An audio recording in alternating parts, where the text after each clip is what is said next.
देखोगे। तो इसी के देखो, साथ आज हम सीखेंगे शून्यों की संख्या पर आधारित प्रश्न। तो हेलो फ्रेंड्स, आप सभी का अपने मेधा क्लासेस में स्वागत है। ऐसे ही लेटेस्ट वीडियो को देखने के लिए हमारे चैनल से जुड़े हैं तथा हमारे चैनल से जुड़े रहें। चलिए हम आज जो है शून्यों की संख्या पर आधारित प्रश्न के बारे में हम सीखते हैं कि शून्यों की संख्या पर आधारित प्रश्न हमारे एग्जाम में किस किस प्रकार आता है। तो ये जो है हमारा सीरीज चल रहा है, ये एक महत्वपूर्ण कंसेप्ट रहता हर चैप्टर का। आगामी जो भी परीक्षाएं जैसे आरआरबी, एलपी एंड टेक्नीशियन हो गया, यूपीपी हो गया तथा आरपीएफ एसआई एंड कांस्टेबल तथा वनडे एग्जाम में जितने भी एग्जाम अभी फिलहाल में लगे, उन सभी एग्जामों के लिए महत्वपूर्ण वीडियो होगा। तो चलिए जो है आज हम शून्यों की संख्या पर आधारित प्रश्न को हम देखते हैं। सबसे पहले हम देखेंगे, यहाँ पर नोट दिया गया है कि शून्य की संख्या ज्ञात करने के लिए हमें 2 और 5 ही जिम्मेदार होते हैं। यानी जब हम किसी भी जब शून्य का चर्चा करते हैं तो सबसे पहले हम वो दो सबसे छोटी इकाई जो है 2 और 5, ये 2 और 5 को आपस में हटा दिया जाए तो आप शून्य शून्य नहीं बना पाएंगे, क्योंकि यही सबसे छोटी इकाई है। जब 2 और 5 का आपस में गुणा किया जाता है तो हमारा 5 शून्य प्राप्त होता है। जैसे यहाँ पर शून्य की संख्या पर आधारित जो प्रश्न है, इसका मतलब है कि हम बाईं ओर से शून्यों की संख्या ज्ञात करने के लिए इस अध्याय में जो है हम उस पर चर्चा करेंगे। अब देखो यहाँ पर जैसे 2 और 5 का जब हम आपस में गुणा करेंगे तो 2 दूना पंचे कितना होता है, 10 होता है। तो लास्ट में हमारा कितना है, शून्य आया। तो यही जो लास्ट में शून्य आता है, इसी संख्याओं पर आज जो है इस अध्याय में हम पूरा विस्तार करेंगे कि शून्यों की संख्या कैसे ज्ञात किया जाता है। तो हम सबसे पहले देखिए कि शून्य की संख्या ज्ञात करने के लिए 2 और 5 जिम्मेदार होते हैं। अब देखो यहाँ पर अगला लिखा गया है कि दोनों में जिसकी संख्या कम होती है, मतलब दोनों में जिसकी संख्या कम होती है उसी के बराबर शून्य की संख्या होती है। अभी इसका जो डिफिनेशन हम जब प्रश्न को हल करेंगे तो वहाँ पर इसके बारे में हम समझेंगे। यहाँ पर आप सिर्फ समझिए कि दोनों में जो संख्या कम होती है उसकी जो बराबर उसी की संख्या के बराबर शून्य संख्या होती है। अब देखो यहाँ पर अगला दिया गया है कि शून्य संख्या निकालने के लिए हमें जो है 5 से भाग, मतलब उस संख्या में 5 से भाग दिया जाता है। अब देखो ये किसके संबंध में, जब संख्याएं गुणा के संबंध में होता है। अब देखो इसके बारे में हम समझेंगे इस प्रश्न को हल करके। जैसे यहाँ पर दिया गया शून्य संख्या निकालने के लिए हमें जो 5 से भाग किया जाता है, वो भी गुणा के संबंध में। अब देखो हमें क्या इसका क्या अर्थ है। जैसे यहाँ पर दिया है कि देखो 1 गुणे 2 गुणे 3 गुणे 4 गुणे 5 डॉट डॉट जो है हमें 50 तक की संख्याओं को परस्पर जो है गुणा किया गया है। अब यहाँ पर पूछ रहा है कि अंत में शून्य की संख्या कितना होगा, मतलब अंत में जब इन सभी संख्याओं को आपस में गुणा किया जाए तो हमें अंत में शून्य की संख्या ज्ञात करना हो। अब देखो ये जब हम बेसिक तरह से हम जब इसको हल करेंगे तो हमें काफ़ी समय भी लगेगा तथा हमें प्रश्न हल करने में बहुत ही कठिनाइयाँ होगी। तो इसी के बारे में हम इसी प्रश्न को आज हल करने के लिए ये मतलब ये वीडियो लेकर आए हैं। अब देखो सबसे पहले यहाँ पर दिया गया है गुणे 2 गुणे 3 गुणे जो 4 गुणे 5 डॉट डॉट जो हमारा दिया है गुणे 50 तक में संख्याएं दिया गया। अब देखो इनको जब हम आपस में गुणा करेंगे तो हमारा कितना आएगा लास्ट में शून्यों की संख्या। तो हमें जो है सबसे पहले हम इसको मेथड 1 से समझेंगे, जो हमारा एग्जाम में हमें लगाना चाहिए, क्योंकि ये बहुत ही सरलता और जो है जल्दी से ये हल करने वाला मेथड है। अब देखो हम जो अभी बताए हैं ना कि शून्यों की संख्या ज्ञात करने के लिए हमें उस संख्या में 5 से भाग किया जाता है। अब देखो कौन सी संख्या में 5 से भाग दिया मतलब करना पड़ता है। अब देखो जैसे यहाँ पर ऐसे परस्पर जो क्रमागत संख्या आपको दिया हो, चाहे क्रमागत दिया हो, किसी भी प्रकार का संख्या दिया हो, लगातार दिया हो, तो देखो जो लास्ट में संख्याएं होंगी, जैसे यहाँ पर दिया गया लास्ट में कितना हमारा 50 है। अब देखो इसी 50 में जब हम 5 से भाग करेंगे तो हमारा कितना आएगा, 10 आएगा। अब देखो जब 10 में फिर दोबारा हम जब 5 से भाग करेंगे तो हमारा कितना आएगा, 2 आएगा। अब देखो जब इन्हीं दोनों की संख्या कितना प्राप्त हुआ, 10 प्लस कितना हो गया, 2। यानी जब हम 1 से लेकर 50 तक परस्पर संख्याओं को हम जब गुणा करेंगे तो हमें लास्ट में शून्य की संख्या कितना होगा, 12 होगा। अब इसी प्रकार के प्रश्न को जो है हम इसका प्रयोग हम बेसिक मेथड से लगाएंगे, वो भी छोटे प्रश्नों पर हल करके। अब देखो जैसे सबसे पहले यहाँ पर दिया गया क्या, यहाँ पर हम अगला सवाल लिया है कि 1 गुणे 2 गुणे 3 गुणे 4 गुणे 5 को हम परस्पर जब गुणा करते हैं तो शून्यों की संख्या मतलब लास्ट में जो है कितने शून्य मतलब आएंगे, तो उन्हीं के बारे में ज्ञात करना। अब देखो जब इसको हम बेसिक मेथड से लगाएंगे, अब देखो यहाँ पर क्या अगला 1 गुणे 2 गुणे 3 मतलब इंटू 3 इंटू 4 और इंटू 5 को जब आपस में गुणा करेंगे तो सबसे पहले देखो 1 इंटू 2 कितना हो जाएगा, 2 हो जाएगा। उसके बाद यहाँ पर 2 इंटू कितना 3 हो जाएगा, यहाँ पर 6 हो जाएगा। 2 इंटू 3 कितना हो जाएगा, 6 हो जाएगा।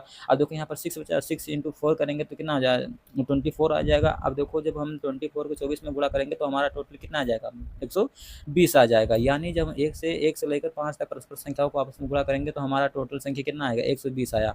अब देखो हमें शून्य की संख्या कितना है यहाँ पर लास्ट में, हमें शून्य की संख्या हमें यहाँ से पता चला 1 पता चला। अब देखो ये वाली प्रश्न को जो है 1 से लेकर 50 तक था, इसको जो हम बेसिक से लगाते तो हमें बहुत अधिक समय लगता है, लेकिन इसी प्रश्न को हम जब बेसिक मेथड से हम छोटे प्रश्न को हल करके बताएँ तो आप यहाँ पर देख पाते होंगे कि यहाँ पर शून्य की संख्या हमें 1 प्राप्त हुआ। अब देखो इसी प्रश्न को हम जब मेथड 1 से लगाएँगे, मतलब जो हमें ये मेथड जो हमें एग्ज़ाम में लगाना होता है। अब देखो यहाँ पर हमने क्या बताया था, जब कोई संख्या परस्पर दिया दिया जाए, जैसे क्रमागत 1 गुणे 2 गुणे 3 गुणे 4 गुणे 5 को जब हम परस्पर दिया दिया जाए तो उसमें पूछा जाए कि लास्ट में कितने शून्य होंगे।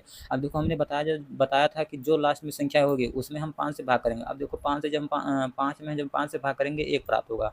अब देखो 1 प्राप्त होगा, अब 1 में हमें 5 से भाग जाएगा नहीं, यानी जो है हमारे जो लास्ट में हमें कितना बचा, 1 बचा।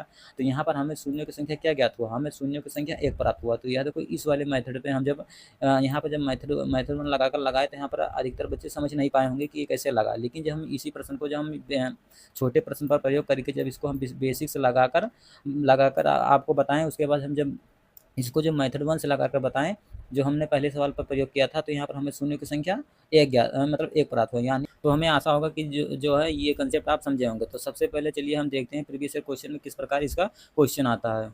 अब देखो यहाँ पर हमारा अगला प्रश्न है कि यहाँ पर दिया गया है कि देखो 1 गुणे 2 गुणे 3 डाट जो हमें 100 तक का परस्पर जो संख्या गुणा किया गया है, तो इनके अंत में दाहिनी तरफ, मतलब दाहिनी तरफ शून्य की संख्या हमें ज्ञात करना है। तो हम सबसे पहले आपको बताए थे आपको संख्या को आपको ध्यान में नहीं रखना है, जो लास्ट में संख्या दिया रहेगा, मतलब यहाँ पर देखो 1 गुणे 2 गुणे 3 डाट जो हमें 100 तक परस्पर संख्या गुणा किया गया है, तो हमें सिर्फ लास्ट वाली संख्या को लेना। अब लास्ट वाली संख्या में देखो हम जब सबसे पहले हम 5 में संख्या में जो है हम जब 5 से भाग करेंगे तो हमारा कितना यहाँ पर आया, 20 पंचे कितना 100 होता है। अब देखो यहाँ पर 20 आया, अब फिर 20 में हम 5 से भाग करेंगे, जब तक भाग करते जाएंगे जब तक हमारा जो ये मतलब 5 का न्यूनतम मान ना आ जाए, मतलब यहाँ पर 20 का हम 5 में भाग करेंगे तो यहाँ पर 5 जो कितना हो जाए 20 होगा। अब देखो 4 में हमें 5 से भाग नहीं दिया जाए, मतलब नहीं जाएगा, तो यहाँ पर जो है हम अब इससे ज़्यादा भाग नहीं दे सकते हैं। अब देखो हम क्या करेंगे, अब देखो यहाँ पर हमारा भागफल 20 आया था, उसके बाद यहाँ पर भागफल कितना आया 4 आया। अब देखो इन दोनों भागफलों को हम ऐड कर लेंगे, अब यहाँ पर शून्य की संख्या क्या हो जाएगा, तो यहाँ पर शून्य की संख्या 20 + 4 कितना हो जाएगा 24 हो जाएगा। यानी जब हम 1 से लेकर 100 तक परस्पर संख्या को गुणा करेंगे तो हमारी दाहिनी तरफ शून्य की संख्या जो हमारा आएगा वो 24 आएगा। अब इसी के साथ अगला क्वेश्चन देखेंगे हमारा, जैसे यहाँ पर दिया गया 1 गुणे 2 गुणे 3 डाट जो हमारा 1000 तक की संख्या को परस्पर गुणा किया जाए तो गुणनफल के अंतिम में जो है दाहिनी तरफ शून्य की संख्या क्या होगा। अब देखो यहाँ पर भी हमने क्या बताया था, सबसे पहले हम लास्ट वाली संख्या को लेंगे। अब देखो 1000 में जब हम 5 से भाग करेंगे तो हमारा 5 दूना 10 यानी 200 आएगा। उसके बाद फिर 200 में हम 5 से भाग करेंगे तो हमारा भागफल 40 आएगा। उसके बाद जब 40 में हम 5 से भाग करेंगे तो भागफल कितना आएगा, 5 8 कितना हो जाएगा 40 हो जाएगा। अब फिर 5 में हम फिर 5 से भाग करेंगे तो हमारा भागफल कितना आएगा 5 1 5। अब देखो इन्हीं सभी संख्याओं को हम जो भागफल हमारा आएगा उनको सभी को हम जोड़ लेंगे। अब यहाँ पर देखो 200 + 40 240 हो जाएगा। उसके बाद यहाँ पर 240 + 8 हो जाएगा, 8 + 1 9 यानी मतलब 249। तो यहाँ पर शून्यों की संख्या जो है 249 आएगा। यानी जब हम 1 से लेकर 1000 तक के परस्पर संख्या को गुणा करेंगे तो हमारा दाहिनी तरफ शून्यों की संख्या जो होगा मतलब 249 होगा। तो यहाँ पर हमने एक कंसेप्ट देखा था कि जब हमने आपको यहाँ पर बताया था कि शून्य की संख्या निकालने के लिए 5 से भाग दिया जाता है, मतलब यहाँ पर अगला जो है यहाँ पर बताया जाए कि दोनों में जिसकी संख्या सबसे कम होती है उसी शून्य के बराबर मतलब बराबर शून्यों की संख्या होती है। अब देखो यहाँ पर इसका कहने का मतलब है, जैसे यहाँ पर हम आपको बता देना चाहता हूँ कि जैसे यहाँ पर लिखा जाए 2 गुणे यहाँ पर दिया जाए 2 गुणे 2 दिया जाए, उसके बाद फिर दिया जाए कितना 2 गुणे 5 दिया जाए, उसके बाद दिया जाए 2 गुणे 5 गुणे फिर 2 दिया जाए, यानी 2 गुणे 2 गुणे 5 गुणे 2 दिया जाए। तो इसको जब हम परस्पर गुणा करेंगे तो कितना आ जाएगा, देखो 5 दूना 10 10 दूना 20 20 दूना 40। तो यहाँ पर शून्य की संख्या मतलब मतलब आपस में गुणा करेंगे तो हमारा योगफल कितना आएगा 40 आएगा। अब देखो लास्ट में हमारा शून्य की संख्या कितना आया, लास्ट में शून्य की संख्या 1 आया। अब देखो दो मतलब इन संख्याओं में सबसे कम संख्या कौन सी है, तो यहाँ पर हम देखेंगे देखो सबसे कम संख्या 5 एक ही बार आया है। तो यानी इसका कहने का मतलब है जब हम किसी संख्याओं पे यहाँ पर देखो यहाँ पर दिया है, यहाँ पर देखो दिया गया कि दोनों में जिसकी संख्या कम होती है उसी के बराबर शून्य की संख्या होती है। तो यहाँ पर यहाँ पर जो है हल करके ज्ञात किया कि शून्य की संख्या देखो सबसे कम यहाँ पर कितना है 5 सबसे कम है। तो यहाँ पर शून्य की संख्या देखो 5 है, 1 है तो 1 बार आएगा। अभी यहाँ पर जो है शून्य की संख्या मतलब 5 और बढ़ा देंगे तो यहाँ पर कितना हो जाएगा, तो यहाँ पर देखो सबसे कम संख्या मतलब सबसे कम जो होता है 2 बार 5 आया, तो यहाँ पर शून्य की संख्या हमारा 2 आ जाएगा।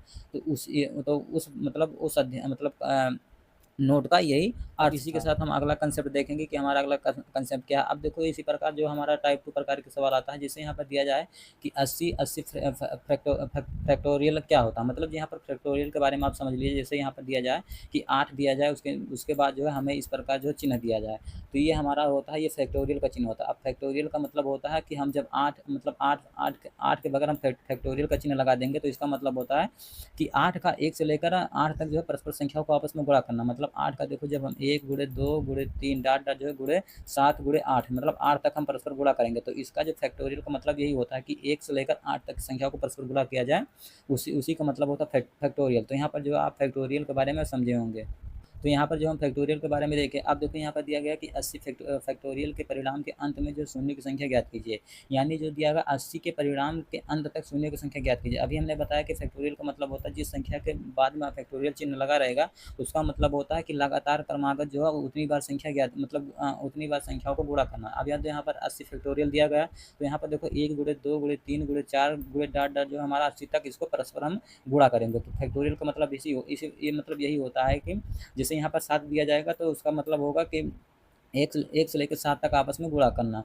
फैक्टोरियल का मतलब यही होता है। तो यहाँ पर देखो 1 से लेकर 80 तक जब हम आपस में गुणा करेंगे, तो हमारा 80 फैक्टोरियल ज्ञात हो जाएगा। अब देखो जब ये 1 से लेकर 80 तक परस्पर हमने गुणा किया, तो ये हमारा पहले टाइप के प्रकार हो गया। तो यहाँ पर देखो हमने शून्य की संख्या ज्ञात करने के लिए क्या करेंगे। अब सबसे पहले यहाँ पर 80 में हम 5 से भाग करेंगे, तो 16 पंचे कितना होगा 80, मतलब भागफल हमारा कितना आएगा 16 आएगा। अब देखो फिर 16 में जब 5 से भाग करेंगे, तो हमारा भागफल कितना आएगा, 5 या कितना होता 15 होता। अब बचा हमारा 1, तो 1 में हम 5 से भाग दे नहीं पाएंगे, तो यहाँ पर शून्य की संख्या ज्ञात करने के लिए हम भागफलों को योग कर लेंगे। अब यहाँ देखो 16 + 3 19 होगा, 19 + प्रश्न का हल, मतलब इस प्रश्न का उत्तर कुछ इस प्रकार होगा, 19 होगा। अब देखो हमारा इसी प्रकार के सवाल जो हमारा सीजीएल 2018 में पूछा गया था। अब देखो ये सभी प्रश्न जो होते हैं, ये अधिकतर सभी एग्जामों, वन एग्जाम जैसे एसएससी सीजीएल हो गया, आरआरबी, एलपी एम टेक्नीशियन, ऐसे तमाम एग्जाम में जो है इस प्रकार के प्रश्न पूछे जाते हैं। अब देखो यहाँ पर अगला दिया गया कि 129 के परिणाम, मतलब 129 फैक्टोरियल के परिणाम के अंत में शून्य की संख्या क्या होगा। अब देखो है मेथड 1 ही, लेकिन जो बच्चे फैक्टोरियल के बारे में नहीं जानेंगे, वो इन प्रश्नों को आसानी से जल्दी, मतलब आसानी और जल्दी से नहीं कर पाएंगे। तो जब हम 129 फैक्टोरियल को जब हम इसका हल करेंगे, तो 129 में 31 नहीं, 129 को जब 129 फैक्टोरियल को जब हम हल करेंगे, तो यहाँ पर हमारा 1 गुणे 2 गुणे 3 डॉट डॉट जो है गुणे हमारा 129 बार हम इसको लिखेंगे। अब देखो सबसे पहले हमने क्या कहा था कि हमें जब कोई संख्या परस्पर गुणा किया जाए, शून्य की संख्या ज्ञात करने के लिए 5 से भाग करते हैं। अब देखो हम सबसे लास्ट वाली संख्या ज्ञात मतलब लेंगे। अब 129 में जब 5 से भाग करेंगे, तो हमारा 129 25 पंचे कितना होता है 105 होता है, यानी भागफल हमारा कितना आएगा 25 आएगा। अब देखो 25 में जब 5 से भाग करेंगे, तो 5 5 में कितना होता है 25 होता है, यानी भागफल हमारा 5 आएगा। अब देखो 5 में जब 5 से भाग करेंगे, तो हमारा भागफल कितना आ जाएगा 1 आ जाएगा। अब देखो हमें जो शून्य की संख्या निकालना होता है, तो हम जो भागफल हमारा आता है उनको हम ऐड कर लेते हैं। 25 5 कितना होता है 30 + 1 31। तो यहाँ पर जो है शून्य की संख्या दाईं तरफ जो होता है, मतलब अंत में जो होगा 1 से लेकर 29 तक के परस्पर संख्याओं को जो आपस में गुणा किया जाए, तो शून्य की संख्या हमारा 31 प्राप्त होगा। तो इसी प्रकार हम आपको एक प्रश्न दे रहे हैं कि 180 के परिणाम के अंत में शून्य की संख्या ज्ञात करके जो आप इसको कमेंट में पिन करिएगा। इसी के साथ ये वीडियो हमारा पसंद आया तो अपने दोस्तों के साथ शेयर करिए, तथा ऐसे ही लेटेस्ट वीडियो के साथ मिलेंगे नेक्स्ट वीडियो में। जय हिंद, जय भारत दोस्तों।